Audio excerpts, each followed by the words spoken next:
different. Man, there's a lot of people. Good to see everyone here this morning. This whole year, we're talking about how to be, or putting into practice, this idea of an unstoppable church. And the way we do that, the only way we can do that and be successful in that is for us to adopt the unstoppable mission and the unstoppable vision of Jesus. And so to concentrate on this, we're in the book of Acts for the entirety of the year. Because that's the way you start, right? It's best to start at the beginning. And so we're looking at the early church throughout the book of Acts. And so we've been going through series upon series through the book of Acts. And last week we started a brand new series beginning in Acts chapter 10 and chapter 11. And it's a series that we're calling Tearing Down the Walls. Because one part of the unstoppable mission of Jesus, something that God has always planned to do in His plan, in His vision from the beginning of the world, is His intention, His plan to bring humanity together into a single unified kingdom, into one unified family, to bring humanity with all of our diversity, with all of our differences, to bring us, all of the sons and daughters of Adam and Eve, to bring us together in one unified family in Jesus. And so when we think about the mission of Jesus and the vision of Jesus, part of that was to unify humanity into a multinational, multilingual, multi-ethnic family. And when we talk about that, we see there's a ton of blessings in that. But at the same time, there are a whole lot of challenges. There are a whole lot of challenges. When we think about being a multi-ethnic community, that means we're talking about challenges and blessings of being a multi-ethnic kingdom. And so there are going to be times, guess what, when we're going to offend someone else. There are going to be times when we don't see eye to eye because of our cultural differences and background. But there's a whole lot of blessings there as well. Just a few minutes ago, we partook of the bread, we partook of the cup, and I don't know if we realize this, or maybe we realize it, but we don't always think about it. But yes, we're taking it together within the building, just one another. But at the same time, we're sharing the bread with each other. But it's also, we're sharing the bread with people all over the world. And people who might not speak our language. And people who might not practice every custom that we practice, or dress the same, or eat the same types of food, or even speak the same type of language. And they have maybe even a different perception or assumption about the way the world should actually work. And that's what we're talking about when we're talking about a multi-ethnic church. And so when we think about ethnicity normally, the first thing we think about when we talk about ethnicity is race. People who look different. People in their physical difference. And yeah, you know, when we look out into the world, we see humanity, and we see a very, very diverse way that people look. And so sadly, we want to stop right there, and we want to stop with this sin of racism. And racism, this idea of devaluing people based on their biology, devaluing or discriminating against people based on their physical features. And it's twisted and it's perverse to think that one group is biologically superior to another group just based on physical features. And so when we think about this, we usually stop right there with the sin of racism. But this doesn't just deal with race. This goes beyond the way we look. This goes beyond the way we look. In fact, we might call it not racial superiority, but ethnic superiority. Or being an ethnic supremacist. And I kind of struggle on how to kind of verbally get that across. But this sin of being ethnic, an attitude of ethnic supremacy, is the idea of thinking of our culture of our values, of our language, the foods we eat, the clothes we wear, the traditions we practice. It's this whole way of thinking that all of that is better than everyone else's. And now you may be sitting there thinking, and maybe sitting there thinking, well, wait a minute, I don't have a problem with that. I don't ever think that way. I don't have a problem with that. I'm not struggling with that.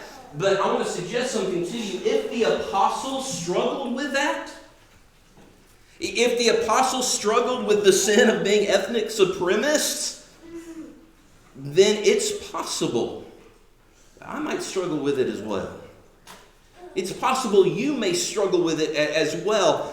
And Jesus not only wants to forgive us of our sins, but He also wants to forgive us of the sin of being an ethnic supremacist, for lack of a better word. But He also wants to not just forgive it, but to heal it. He wants to change us and transform us and sanctify us. And He wants to take that pride out of our hearts. The pride that says my way of doing things and my culture and my language and the food I eat and the way I dress, well, it's better than anyone else's, and everyone else just does it wrong. And everyone else is just weird. And again, if the Apostle Peter struggled with this, maybe. If the apostles struggled with this even after years of spending time with Jesus, and they've gone out and they're preaching the gospel to the world, and they're still struggling with this, and I have to realize I may just struggle with this as well. We need to check our assumptions. We need to check our cultures as well. So let's take our Bibles. Let's turn to Acts chapter 10. We're going to pick up where we left off last week with verse 9. Acts chapter 10, verse 9. And if you remember last week, we introduced a man by the name of Cornelius. He's this Roman centurion. And we talked about how the Jews would have looked at him and looked at all of the Roman soldiers in the area specifically. But here's this Roman, and God was listening to his prayers, and He was remembering His generosity that He showed to all the people around Him. And God is working toward His salvation. But that's only half the story.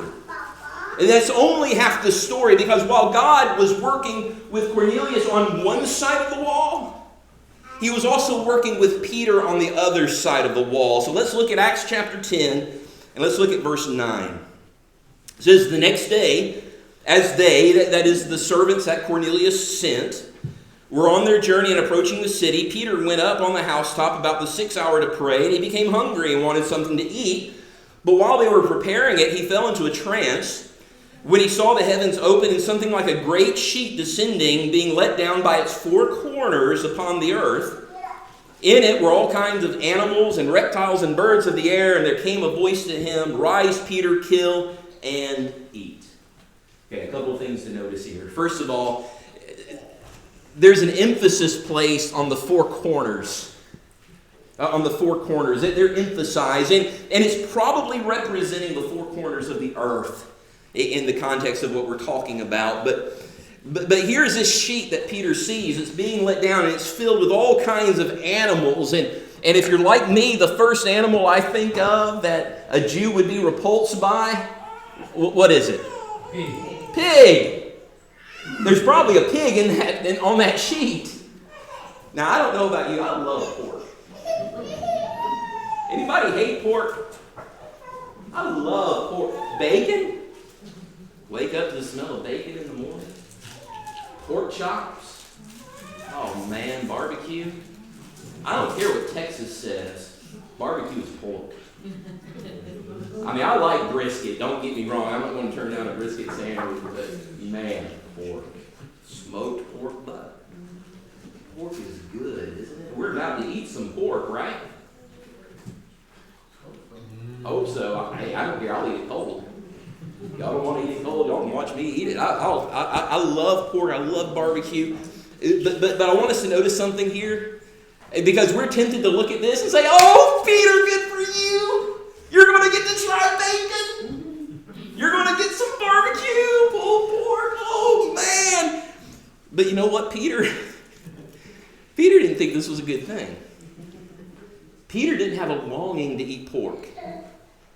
In fact, his idea of eating pork, let's put it in perspective, okay?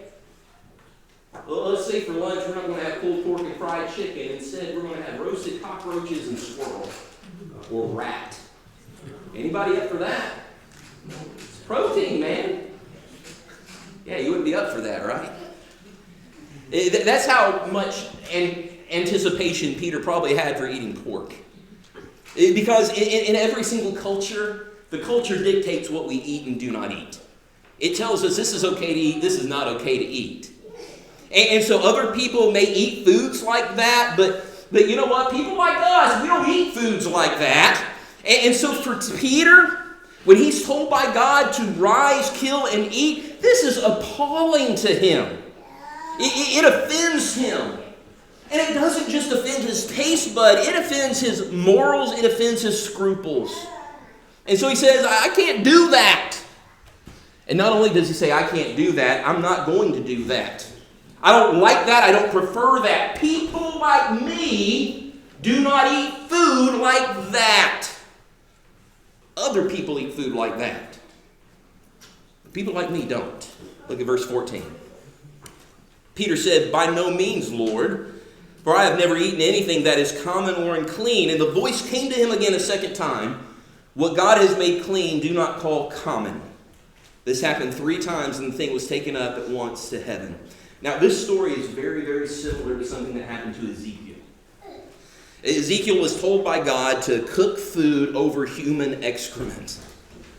And Ezekiel's response to that, he says, behold, I've never defiled myself from my youth up till now. I've never eaten what died of itself or was torn or has tainted meat come into my mouth. And so Ezekiel argues with God about this. And he says, I don't think so. I'm not going to cook my food over that. I'm not going to do that. I'm not going to eat that. And God actually acquiesces to his protest. And he says, okay, you can cook it over cow waste instead. Which, by the way, you may think, well, that's not that much better. Cow waste, they would dry it out and use it to start the fires. So this was more of a normal thing. And so maybe, just maybe Peter kind of had that thought going in his mind. And he thought maybe God would change his mind on this. And so Peter says, I'm not going to eat that because I'm a clean person. I'm a chosen person. I'm a holy person. I'm a special person. And I only eat special food and chosen food and holy food. Unclean people eat unclean food. But people like me, we don't eat food like that. But I want you to notice something. God repeatedly tells him, this isn't an invitation, Peter. This is a command. This is a command. God's not saying, hey, Peter, I've got you this big buffet. Come choose what you want. No. He's commanding Peter. Emphatically. He commands him repeatedly. You're going to obey this vision. You're going to obey this trance. You are going to rise, kill, and eat. This is non-negotiable. Non-negotiable. Verse 17. Now while Peter was inwardly perplexed as to what the vision that he had seen might mean, behold, the men who were sent by Cornelius, having made inquiry for Simon's house, stood at the gate and called out to ask whether Simon, who was called Peter, was lodging there. And while Peter was pondering the vision, the Spirit said to him, behold, 3 men are looking for you. Rise and go down and accompany them without hesitation, for I have sent them. I want you to notice, and I hope you're already noticing, that from the beginning of this story to the end, from the moment we're introduced to Cornelius to the moment Cornelius is immersed into Christ, beginning to end of the story, it becomes very obvious that God is orchestrating this meeting. God is in charge here. Peter's totally confused. He's sitting here thinking, what in the world could this mean? Rise, kill, and eat. I'm supposed to eat food now that's unclean. I've never eaten this before. People like me don't eat this kind of food. And immediately it starts to become clear what God is talking about, because the Spirit says, hey, there's 3 men from Galilee. There's 3 men, not from Galilee. 3 men, Gentiles. And they're at your door, and you go with them because I sent them. God is orchestrating this. What God is doing here is bringing Roman and Jew together. He is bringing Gentile and Jew together. This is God's doing. This isn't Cornelius' idea, and this isn't Peter's idea. It's not any other person's idea. This is God's idea. And that means two things. Number one, God gets the glory for it. God gets the glory for his multi-ethnic family. God gets the glory for bringing people from different groups together into a single family. And two, secondly, it means if you want to fight against it, you're not fighting against man, you're fighting against God. Because this is God's doing. God sent these men to the door, and Peter, you're going to go answer the door, and you're going to go with them. Look at verse 21. Peter went down to the man and said, I'm the one you're looking for. What is the reason for your coming? And they said, Cornelius, a centurion, an upright and God-fearing man who is well spoken of by the whole Jewish nation, who directed by a holy angel to send for you to come to his house and to hear what you have to say. Again, do you notice who is in charge of the meeting and who prompted this? They didn't say, this is Cornelius' idea to go get you and come. This is my boss's idea. Don't give me any headache over it. I'm just showing up, doing what I'm told. No. They said, this message, the reason we're here and this whole thing, this was prompted by an angel. God is orchestrating this meeting. God is orchestrating this unity. God is bringing these people together. Verse 23. So he invited them in to be his guests. The next day he rose and went away with them, and some of the brothers from Joppa accompanied him. Now, it already seems like Peter's starting to get the message. And he's going to struggle with this idea of ethnic supremacy for quite a while. We know what happens in the next few chapters, and he's going to struggle with this, but he's beginning to get the message. Because apparently, because he's inviting these people in, and these people aren't like him. He's inviting them in to be his guests. He's starting to see what the vision and what this trance has all been about. That this is what God meant by arise, kill, and eat, and food that's unclean. And when I call something unclean, or when I call something clean, don't call it unclean. Don't call it common. Don't make what I made clean unclean.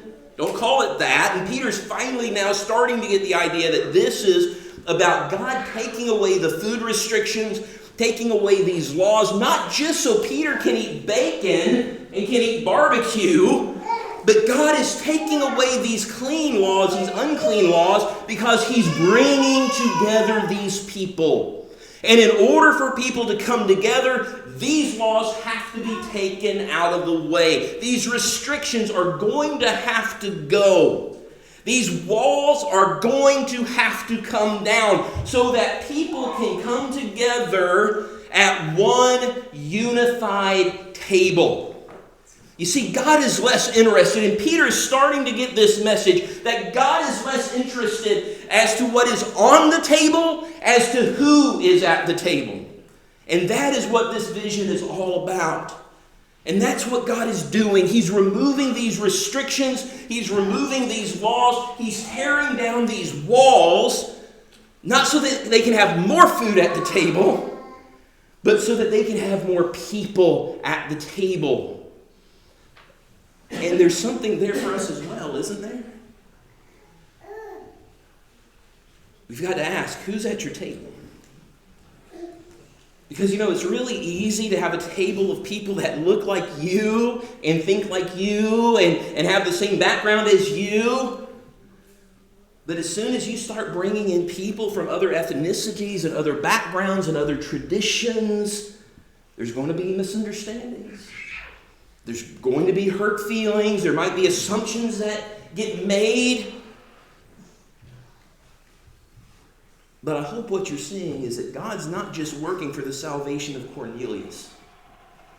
He's working for the salvation of Peter as well. What God is doing here for Cornelius' benefit so that Peter can go and teach him the gospel. But it's also for Peter's benefit as well. Look at verse 24. And on the following day they entered Caesarea. Cornelius was expecting them and had called together his relatives and close friends. And when Peter entered, Cornelius met him and fell down at his feet and worshipped him. But Peter lifted him up, saying, "Stand up, I am also a man." And as he talked with him, he went in and found many persons gathered. And as he said to them, "You yourselves know how unlawful it is for a Jew to associate with or to visit anyone of another nation. But God has shown me that I should not call any person common or unclean. So when I was sent for, I came without objection. I asked then why you send for me." Again, this story just isn't about Cornelius' salvation. It's also about the salvation of Peter, saving him from his pride.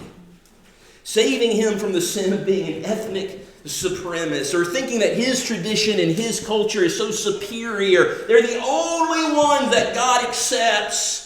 Thinking his group of people is the only right people. Thinking that his people are only the good people. Thinking that his people are only the favored people. And God is starting to show him how wrong he is, because God is saying, you need a bigger table. You need to make more room at your table. You need to get up, kill, and eat some of this food. And by doing this, God was showing him that he should not call any person common or unclean. God is changing the way Peter is thinking.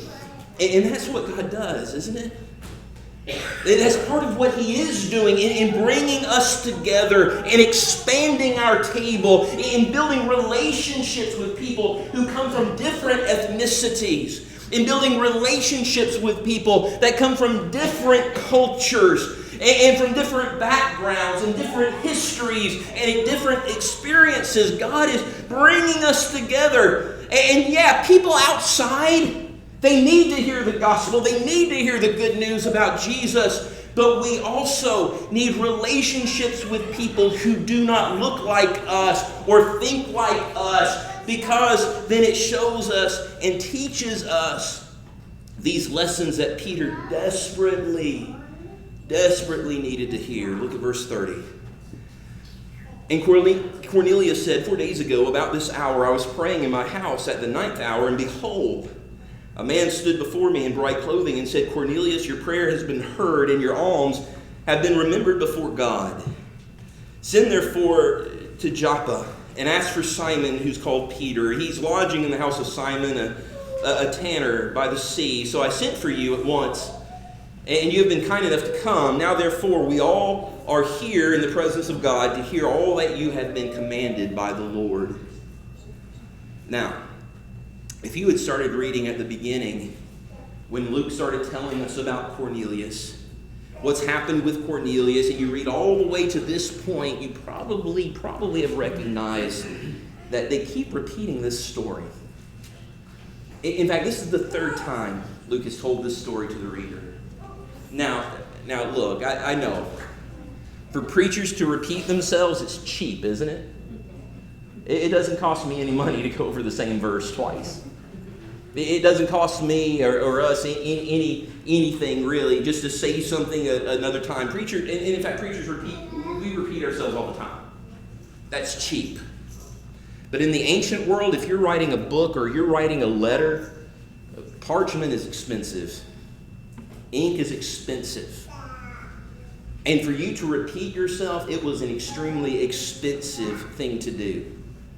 And so if you're in the first century and you're writing this down and you're writing it down 3 times, you're trying to get something across here. If you're repeating yourself, you want the readers to get this message. You want readers to understand what's going on. And this is God's doing. This is God's purpose. This is God's vision. God wants Romans and Jewish people. God wants Jewish people and Gentile people. People of every nation, of every ethnicity, to come together and be at the same table with one another. This is the doing of God. Look at verse 34. So Peter opened his mouth and said, truly I understand that God shows no partiality, Another translation, instead of partiality, uses the word favoritism. But in every nation, the Greek word nation is ethnos. It's ethnicity. Ethnic. But in every ethnicity, anyone who fears him and does what is right is acceptable to him. You see, Peter recognizes that God has been working on me. That this meeting isn't just for the salvation of Cornelius, it's for the changing and transformation and sanctification of Peter. Peter needed to meet Cornelius so the walls could come down. Peter needed to see that God does not show favoritism toward one ethnic group over another. And this was a hard lesson for Peter to learn. And God doesn't favor people who are only descended from Abraham. What?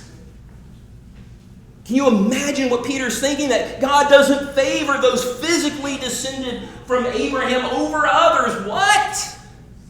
God doesn't favor circumcised people over uncircumcised people. What? You can't be serious. No. Anyone who does what is right and fears God is acceptable to him, whether or not they're circumcised. God doesn't favor the Sabbath keeper over the non-Sabbath keeper. What?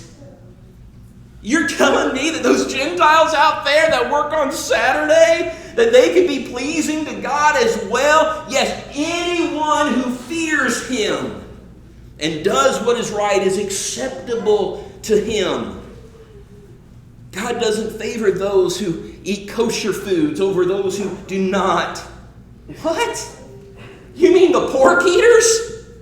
God favors them as... This was hard for Peter to recognize. And why was that? Why do you think? Why do you think that was? Do we understand? It was hard for Peter to recognize. Peter came from an ethnic group whose culture came from God. That it was God, he was the one who gave them all of those rules to follow. And so again, we have to ask the question. If those whose ethnic customs came from God needed to learn that God did not favor them, how much more those of every other ethnic group? If Peter needed to learn this lesson, that his customs and his culture and his traditions, they came from God, but that doesn't give you favor, your ethnic group. God doesn't favor your ethnic group over others. Then how much more do I need to learn this? How much more does people of every ethnicity need to learn this? That God doesn't favor Americans over those who aren't American. That God doesn't favor a certain skin color. That God doesn't favor English speakers over non-English speakers. That God does not favor one ethnic group over another. And this was an extremely hard lesson for Peter to learn. And it took not only God showing him this, it took them coming together. And in orchestrating this meeting, God was changing Peter. And this is a lesson we all learn, because it's at the very heart of the gospel, that God is making room at his table for people like you and for people like me. People like me? European descended Americans that wear weird clothes and eats pulled pork and works on Saturday? You're telling me that there's room at God's table for people like me? Yes. That's the gospel. God has made room at his table for people like me. He's made room at his table for people like us. Then shouldn't we? Who are we not to make room at the table for others? God has made room at the table for people like us, people who come from our ethnic group, and we now have to realize